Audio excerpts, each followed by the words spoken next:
Hi guys,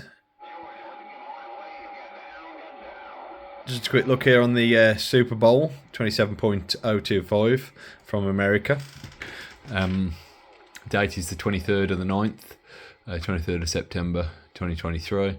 It's about 10 to 1 p.m.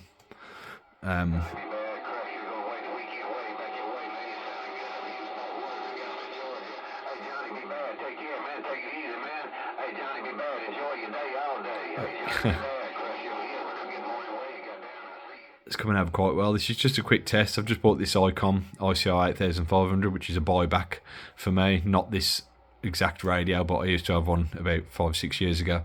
And to be honest, I thought they'd drop in value and get cheap, but they haven't got cheap. They actually got slightly more expensive. I don't know if it's anything to do with inflation or anything like that, but they've actually held the value really well, and I can see why, because they're a really well built radio and everything nowadays is SDR. So this is an old school analog receiver. Everything's analog on it, even the S meter's analog, which I like, even though it's a little bit small. But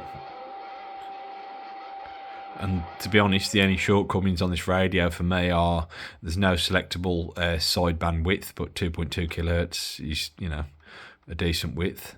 There's no noise rejection apart from the APF, which isn't bad actually.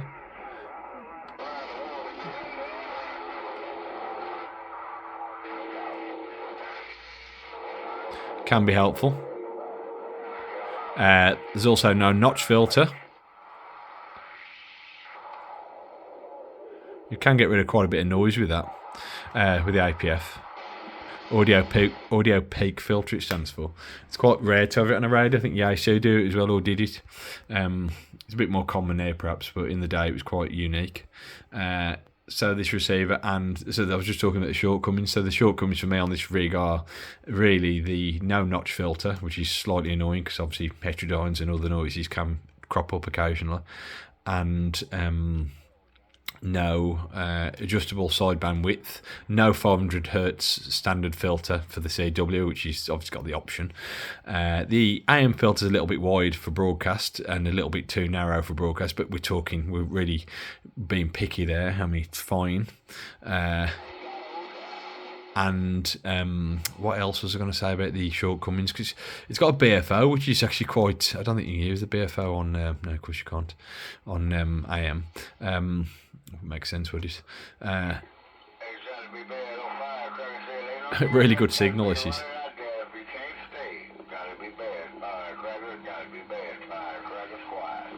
Anyway, so what was I saying? The shortcomings then. There's another shortcoming. I can't remember what I didn't like about it. It said no notch filter, no selectable bandwidth on sideband, which isn't a deal breaker to be honest. I mean, it does do 100 hertz to 2 gigahertz, so it's pretty wide range.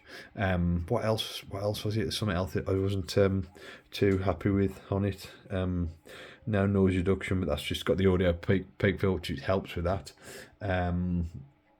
And no RF gain. Now, no RF gain is a bit of a problem if you really like shortwave and stuff like that. But well, it isn't a big problem. It has got a 3-step attenuator, 10, 20, and 30. 10, 20, and 30. But obviously, it's not a deal breaker. It would be nice to have a double wheel here, RF gain and squelch, or RF gain and squelch, or something like that, but it doesn't matter.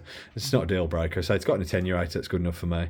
And like I said, it does 100 kilohertz to 2 gigahertz, wide range radio, so it doesn't need everything. It's got wide FM as well. I haven't actually tried that yet. 97.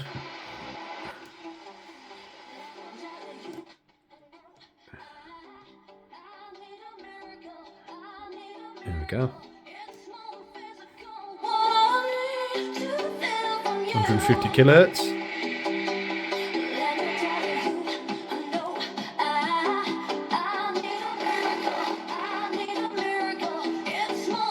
Pretty good. Actually a really good sound from that little speaker in the top. Really good sound. Yeah. So I will be comparing it to the Icom IC-R75, which is roughly the same era.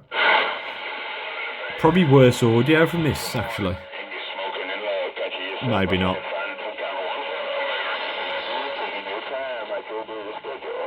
I would say straight away off the bat, this is worth. I know this isn't FM, but straight away off the bat, this is worse on FM. The squelch isn't as good, not as responsive, and not quite as good on FM. But this is probably not built for FM.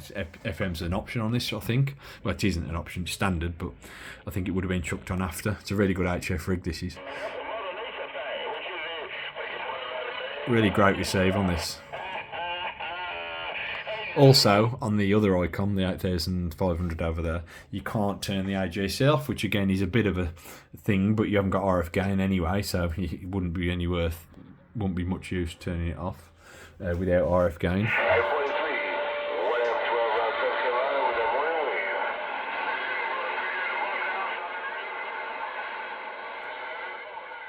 Nice, very similar tuning. I'm going to measure these. That sounds very sad, but I'm going to measure these and see if they're the same wheel. I think they are. Very nice. This one can really get slack there. You can loosen it. There's a little tensioner there. You can loosen it with a little Phillips screwdriver and really get it so you can spin it with your finger if you wanted to. This one's got a tensioning system underneath that goes from right to left to about there, to about 8 o'clock sort of thing. From about sort of 5:30ish down there, and this is its loosest, which isn't actually that loose on here. But I say that they're different radios, but I will be doing some kind of comparison. Obviously, they're made for different purposes, but they do cross over on a lot of features. And being Icom, both being Icom, they're very similar in many ways. This one keeps making a funny noise with the volume, did it? Oh no, it doesn't.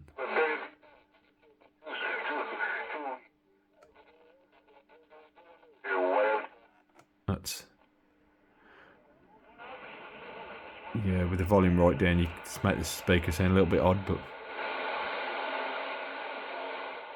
okay, that's it, guys. Just a quick one for today. I'll be back soon with a comparison. Obviously, I say this is a buyback, which is great for me. I went from this to the Icom 9000, which was a nice rig, but a bit too complex and old school for me with the CRT telly in the middle, and didn't really have a great spectrum display compared to SDR radios. Obviously, if you want spectrum display and DSP, you might as well just have a SDR dongle or whatever this is called, SDR play. They're really, really good, those are. Obviously, that is a... from there I went to the Icom 8600, which is basically that, but not as good in my opinion. So I went back to that, back to a couple of analog receivers, and here we are. So I'll do a video soon on this, looking at this compared to that, and I'll probably chuck in some comparisons with the SDR as well while we're there, and maybe even the Uniden there, the Bearcat. Okay, that's it, guys. Thanks for watching. Don't forget to like and subscribe.